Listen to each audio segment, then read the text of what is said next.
Hello guys, আসসালামু আলাইকুম। আমি আছি আপনাদের সাথে মুস্তাফিজুর রহমান। আপনাদের সামনে নিয়ে আসলাম একটা মুরগ। ওটা আমাদের আজকে রাত্রে সকালবেলায় গেছে। এটা কেন মারা গেছে এটা আমরা এখনো জানি না। এখন সেজন্য এটাকে কেটে দেখবো এটার সমস্যাটা কি হয়েছে। এখন আমরা এটা সম্পূর্ণ কাটবো। আপনারা সাথেই থাকুন, প্রথম থেকে একদম লাস্ট পর্যন্ত দেখবেন। স্কিপ করলে বুঝবেন না। এখন এটা হচ্ছে কাদানার। এটা আমরা কেটে দেখবো এটার ভিতরে কোনো গা আছে কিনা। লাল লাল গা এটা থাকলে বুঝতে হবে কি এটাকে রানীক্ষেত হয়েছে। এই যে ছোট বাচ্চাগুলার গাম আছে বলে যেরকম লাল হয়ে যায়, ছোট ছোট গার মতো এরকম হবে যদি রানীক্ষেত হয়। এটা আমরা এখন কেটে দেখবো, সম্পূর্ণ ভালো করে দেখবো। আপনারাও দেখেন ভালো করে, একদম কেটে আমরা ভালো করে দেখতে হবে। কারণ রানীক্ষেত হলে একদিনে আপনার সব মরে যাওয়ার সম্ভাবনা থাকে, বা ধরেন একদিনে আপনার 100-এর মতো মরে যায় এরকম রানীক্ষেত হলে। ওই যে দেখেন, ভালো করে দেখেন, এখানে একদম কি থাকবে, গা থাকবে, লাল লাল কি থাকবে, গা থাকবে। রানীক্ষেত এমন একটা ভাইরাস, আপনার যদি হাজার হাজার যদি মুরগা থাকে তাহলে আপনার একদিনে আপনার মুরগার খামারকে একদম শ্মশান বানিয়ে ফেলবে। এরকম একটা এরকম মারাত্মক।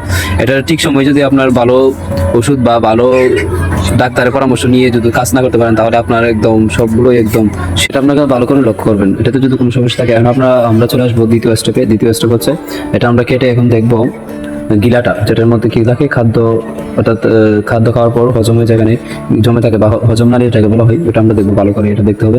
কারণ এটাতে যদি আপনার এটার ভিতরে যদি গা থাকে তাহলে বুঝতে হবে এটাতেও আপনার রানীক্ষেতের সম্ভাবনা আছে। এখন আমরা এটা দেখবো, আপনারাও ভালো করে লক্ষ্য করবেন। এটাতে কোনো সমস্যা হলে অবশ্যই ডাক্তার পরামর্শ নিতে হবে ভালো করে, আর রানীক্ষেতের অবশ্যই ওষুধ খাওয়াতে হবে।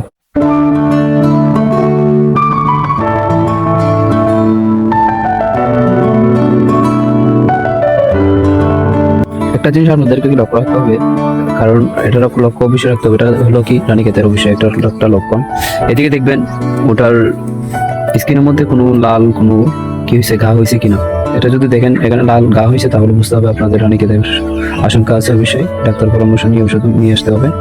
এখানে দেখতেছেন এটার মধ্যে কোনো কিছু নেই, এরকম রানীক্ষেতের কোনো আশঙ্কা নেই। তাই এখন আমরা তৃতীয় স্টেপে চলে যাবো। এখন আমরা এটা দেখবো ভালো করে তুরকোজাটা, এটার মধ্যে কোনো রানীক্ষেতের কোনো আশঙ্কা আছে কিনা। এখন এটাকে আমরা কাটবো, কেটে তারপর দেখবো ভালো করে কি অবস্থা এটার।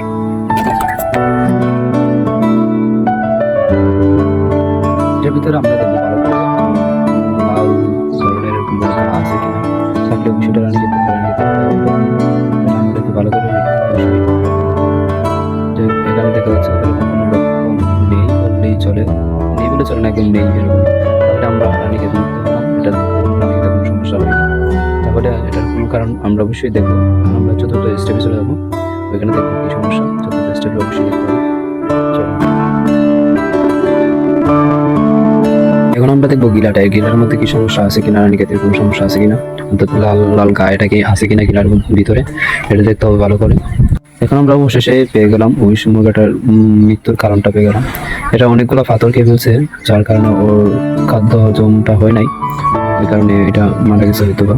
হয়তো না অবশ্যই মারা গেছে। এটা এই কারণেই পাথর অনেকগুলো খেয়ে ফেলছে, 12-7 পাথর ছিল, সেই অনেকগুলো পাথরগুলো খেয়ে ফেলছে। এটার মৃত্যুর কারণ হচ্ছে এই পাথরগুলাই, অনেকগুলো পাথর খেয়ে ফেলছে। এটা প্রায় অনেকই। অবশেষে আমরা মৃত্যুর কারণটা পেয়ে গেছি। এখন আপনাদেরকে দেখাবো রানীক্ষেতের আশঙ্কাটা কি আছে কিনা, রানীক্ষেতের কোনো সমস্যা হয়েছে কিনা। এটার নিচে দেখতে হবে অবশ্যই, এটার চামড়াটা উপরের খালটা তুলে ফেলতে হবে, তুলে নিচে দেখতে হবে কোনো ঘা আছে কিনা, লাল ঘা থাকলে অবশ্যই রানীক্ষেত হয়েছে বা রানীক্ষেতের আশঙ্কা। অল্প থাকলে অবশ্যই বুঝতে হবে যে কি আশঙ্কা আছে। আর যদি বিষয় তাহলে বুঝতে হবে একদম রানীক্ষেত হয়ে গেছে, সেজন্য এটা মারা গেছে।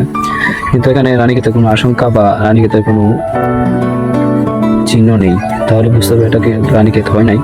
এটা পুরোপুরি দেখা যাচ্ছে রানীক্ষেত হয় নাই, কারণ রানীক্ষেত হলে বিষয়টা লাল থাকবে আর লাল গা থাকবে। এটা ভালো করে খেয়াল করবেন। আপনারা একটা মুরগ খেটে এরকম ভালো করে খেয়াল করবেন কেন মারা গেছে, এটা অবশ্যই পুরোটা দেখবেন, দেখে তারপর বুঝতে হবে কেন মারা গেছে এটা। এখন যেরকম আমরা এটা না কাটতে বুঝতে পারতাম না যে এটা পাথর খেয়ে তারপর এটা পাথরের কারণে মারা গেছে। অবশ্যই আপনারা কোনো মুরগ মারা গেলে এরকম অবহেলিত করবেন না, অবশ্যই এটাকে কেটে দেখবেন এটা কি সমস্যা বা কেন এটা মারা গেছে। এটা দেখে একটু দেখে তারপর বুঝবেন যে এটা কোন ওষুধ বা কোনো কিছু হয়েছে কিনা। এটা অবশ্যই দেখবেন। আচ্ছা, যাই হোক, অবশ্যই আমি এটাই বলবো, আপনারা মুরগ মারা গেলে এরকম ভাবে দেখবেন কেটে। যদি ভিডিওটা ভালো লাগে অবশ্যই শেয়ার করবেন, লাইক করবেন এবং সাবস্ক্রাইব করতে বলবেন না। অবশ্যই সবার সাথে শেয়ার করবেন ভিডিওটা।